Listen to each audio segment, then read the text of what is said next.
Could you handle the loan repayment for me? As I toiled away at work, an unexpected email popped up on my screen. With a sense of urgency, I reached out to Greg, seeking an explanation. Calmly, he disclosed, "Apologies for the suddenness. I've met someone and I've made the choice to embark on a new journey with her." Shock washed over me as he revealed his intention to abscond with the luxurious car we'd recently acquired under my name, financed through a loan.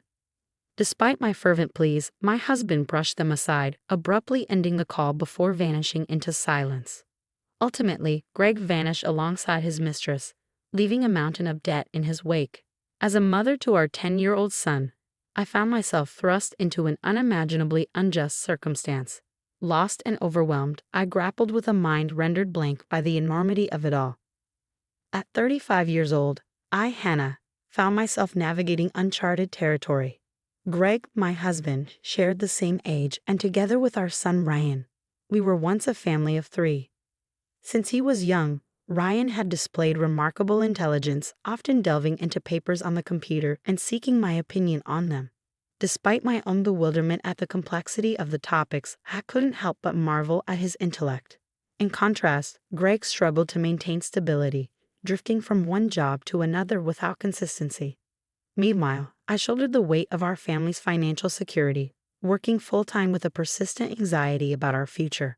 Yet, amidst this uncertainty, Greg surprised us by holding the same job for 3 years, finally bringing stability to our income. During this period, Greg expressed a desire to create lasting memories as a family, prompting us to invest in a $35,000 camper van. However, his inability to pass the loan review led to me taking on the financial burden in my name. Then, on the eagerly anticipated day of the van's delivery, I was blindsided by an abrupt email from Greg. His message conveyed his intention to claim the camper van since the loan was in my name, leaving me responsible for the repayments. Bewildered, I immediately reached out to him, desperate for clarity on his sudden decision. As I toiled away at work, an unexpected email notification caught my attention.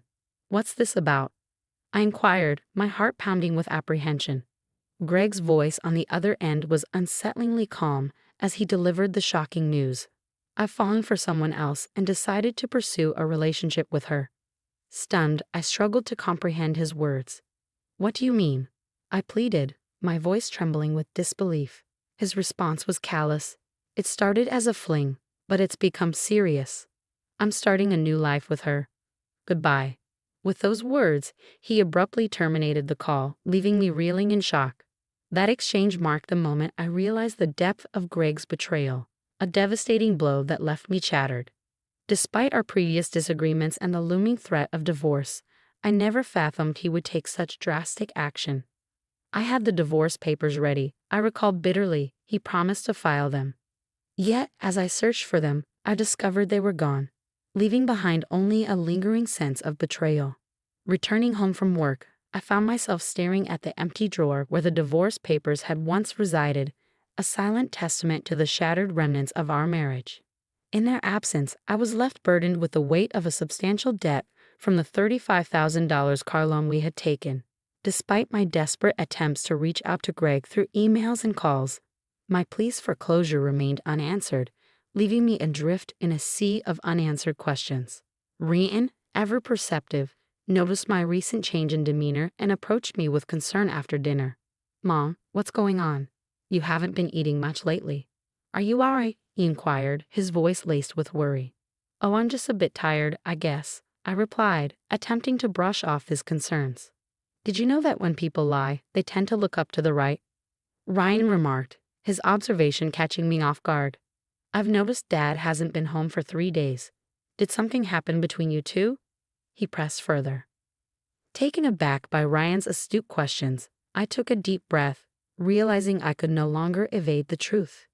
With a heavy heart, I made the decision to confide in him. "Well, you see," I began, preparing to lay bare the painful reality of our situation. "I understand," Ryan responded calmly, surprising me with his composed demeanor. "It's not entirely unexpected given how things have been lately." Despite his outward composure, I couldn't help but feel a pang of sadness for him. I knew that beneath his brave facade, he must be hurting. As I struggled to cope with the weight of our fractured family, I threw myself into work, desperately trying to distract myself from the turmoil within. However, my body betrayed the facade of strength I sought to project, and my health began to deteriorate. Despite my attempts to soldier on, I found myself unable to even stand during a training session at work, eventually collapsing from exhaustion. When I awoke, disoriented and frightened, I found myself in a hospital room, surrounded by concerned faces. The doctor's diagnosis cut through the haze of confusion. I needed further examinations, and I was to remain hospitalized. Feeling utterly defeated, I couldn't help but berate myself for succumbing to what I believed was merely emotional stress. In that moment of vulnerability, Hannah couldn't shake the overwhelming sense of self-reproach and despair. As I lay in the hospital bed, staring at the IV drip snaking into my arm and the sterile expanse of the ceiling above, tears welled up involuntarily. In that vulnerable moment, Ryan burst into the room, his usually composed demeanor shattered by concern. Hastily, I wiped away my tears, trying to summon a reassuring smile as he approached. "What's wrong, Mom? Is it serious? You're going to be okay, right?" Ryan's voice quivered with worry, his young face etched with fear. "Of course, sweetie. I'm not going anywhere," I reassured him, mustering all the strength I could. His relief was palpable as he explained. "The school called me and said you were rushed to the hospital. I was so scared. I thought—" His words trailed off, a poignant reminder of his tender age despite his usual maturity. It filled me with a renewed determination to fight, to get better for his sake. But as the days passed, my condition only worsened, and a grim diagnosis was delivered. I needed surgery, and I needed it urgently. With little time to spare, I heeded the doctor's advice and underwent the procedure, hoping for a swift recovery. A month had slipped by since Greg's abrupt departure when I finally returned home from the hospital. Amidst the pile of neglected mail, a demand letter for the car loan payment caught my eye, sending a wave of panic coursing through me. It should have been deducted automatically, I muttered, confusion mingling with frustration. With trembling hands, I checked my bank balance only to find it drastically depleted. The $20,000 that had once cushioned our finances now dwindled to a mere $33.90. Anger and betrayal surged within me as I realized the extent of Greg's deception. He did this, I seethed, a sense of helplessness washing over me. Desperate for answers, I longed to confront him, but his absence loomed large, leaving me grappling with a daunting uncertainty. Without the camper van, I found myself in a bind. I couldn't sell it to recoup any losses. Greg's departure cast a shadow over everything, plunging me deeper into despair. Witnessing my distress, Ryan reached out, placing a comforting hand on my forehead. "You look pale. Are you feeling sick again?" "You don't have a fever, though," he observed, his concern palpable. Physically, I was fine, but the weight of our dwindling finances bore heavily on my shoulders. "Your father not only took the car but also drained our savings. With my health still fragile, I can't return to work. And now we're left with nothing," I confessed, my voice heavy with resignation. Understanding the gravity of our situation, Ryan refused to let despair take hold. "I'll deliver newspapers and I'll scour the internet for any job opportunities," he declared, determination gleaming in his eyes. Inspired by his resilience, I resolved to push through adversity. "I can't afford to be weak," I muttered, steeling myself against the challenges ahead. With a smile, Ryan echoed my determination, his unexpected suggestion sparking a glimmer of hope. As he outlined his plan to reclaim the camper van, I marveled at his ingenuity. "But how can we do that?" "The van is in your name," I pointed out, puzzled by the logistics. "That's true, but what if?" Ryan's suggestion left me speechless, the idea far beyond anything I had imagined. Yet, as he explained his strategy, a flicker of optimism ignited within me. "And we have no clue where your father is," I added, grappling with the uncertainty of Greg's whereabouts. "Let's check my phone," Ryan proposed, a memory surfacing of a previous hiking trip where he had momentarily strayed. "Remember when we got lost? We bought a kid's cell phone with a GPS app, accessible to both Dad and me." With renewed determination and a glimmer of hope, we set out to turn Ryan's ingenious plan into reality. With the tracking app providing real-time updates on Dad's whereabouts, Ryan shared his findings with me. "He's been moving around a lot," he noted, prompting my curiosity. "But what if we confront him and he slips away again?" I voiced my concern, to which Ryan responded with a reassuring smile and a cryptic statement. "Don't worry. I've got it covered," he assured me. His words left me stunned, realizing that Ryan had taken matters into his own hands while I was in the hospital, accomplishing something extraordinary. "I can't believe such a clever child came from me," I marveled, acknowledging his resourcefulness. He had even uncovered information about Greg's mistress.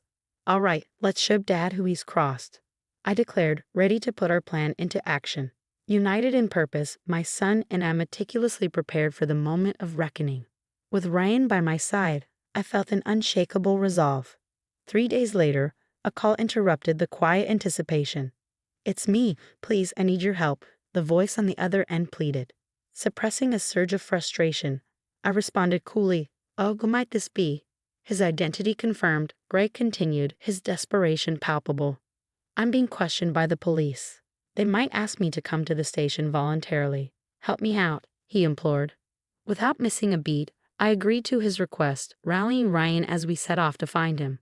To our surprise, the scene unfolded in a forest park near our home, a place where camping was permitted. Greg stood before his car, flanked by police officers, his expression one of bewilderment as we approached. Feeling a mix of frustration and resignation, I motioned to the police, "Could we have a moment to talk privately as a couple?" With a nod from the officers, I ushered Greg, Ryan, and myself into the car. Greg, visibly uneasy under the scrutiny of onlookers, wasted no time urging us inside. Once seated, I addressed the bewildered pair before me. "I apologize for the interruption. Thank you for your patience. But could someone explain why the police showed up at our doorstep?" I inquired, my tone tinged with incredulity. Greg's response was laced with disbelief. "What? Why would you involve the police?" he protested, his confusion apparent. "It's quite simple, really," I countered, a hint of exasperation creeping into my voice. "My car was reported stolen, the camper van." Greg's attempt to downplay the severity of the situation only added fuel to the fire. "You filed for divorce, remember? We're not married anymore." "Technically, you're driving a stolen vehicle," I pointed out, Ryan's sharp intuition echoing my sentiments. "I didn't steal it. I just borrowed it," Greg argued weakly, his defense falling short in the face of Ryan's astute reasoning. With a calm resolve, Ryan interjected, "Well, regardless, Mom needs her car back. It would be really helpful if you could return it."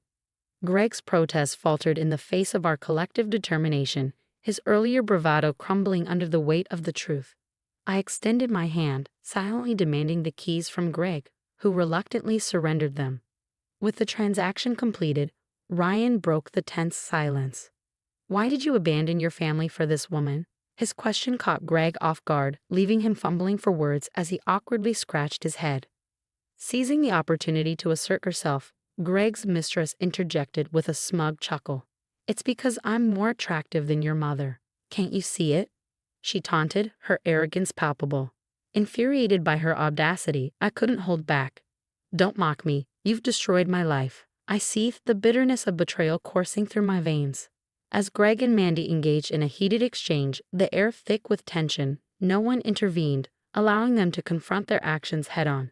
Meanwhile, we reached out to the police once more, providing an update on the unfolding situation.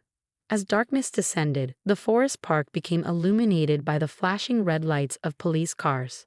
In a moment of desperation, Greg pleaded for leniency. "I was wrong. I'll do better. Please just don't arrest me," he implored, his voice tinged with remorse. "People like you don't change overnight, especially those who are lazy," I asserted firmly, echoing Ryan's sentiment. "I can't trust you anymore. You need to face the consequences of your actions at the police station. If I end up in trouble because of this, I won't be able to repay the debts. Are you okay with that?" I challenged Greg, my voice tinged with frustration. "I have no problem with that. You can repay me after you've made amends for your wrongdoing. Take your time. I've already lined up a job for you," Greg replied nonchalantly. "Fine, let's tally it up. There's Ryan's child support and the $20,000 you stole from me. I'm not sure of the exact amount, but you'll work to repay it all," I declared, determined to hold him accountable. Turning to Mandy, Greg's mistress, I delivered a stern warning. "You may think you're just a bystander, but don't forget, you're an accomplice to Greg's theft. Be prepared to face the consequences, I cautioned, my voice unwavering. Upon learning that she might be held responsible if Greg failed to return the stolen money, Mandy recoiled in fear. Desperate, she turned to her parents for assistance, only to be met with rejection. "We disown any daughter who causes trouble for others," they declared, severing ties with her without hesitation. With Greg and Mandy escorted away in a police car, Ryan's clever strategy delivered the justice we sought against them. Though they were soon released from custody, they faced a substantial financial penalty. Through legal channels, I pursued $20,000 in damages from Greg. Additionally, I secured an agreement for him to pay $500 monthly in child support for Ryan. I facilitated Greg's employment at a subcontracting factory affiliated with my company, ensuring that his earnings would cover the support and other expenses owed to me, with deductions made directly from his salary. Furthermore, I sold the camper van, freeing myself from the auto loan burden. With my financial matters resolved, my health significantly improved, allowing me to dedicate myself energetically to my job. Ryan, too, stepped up, actively assisting with household tasks and errands. Determined to forge ahead, I am committed to creating a stable and secure future for Ryan, enabling him to pursue his dreams without compromise.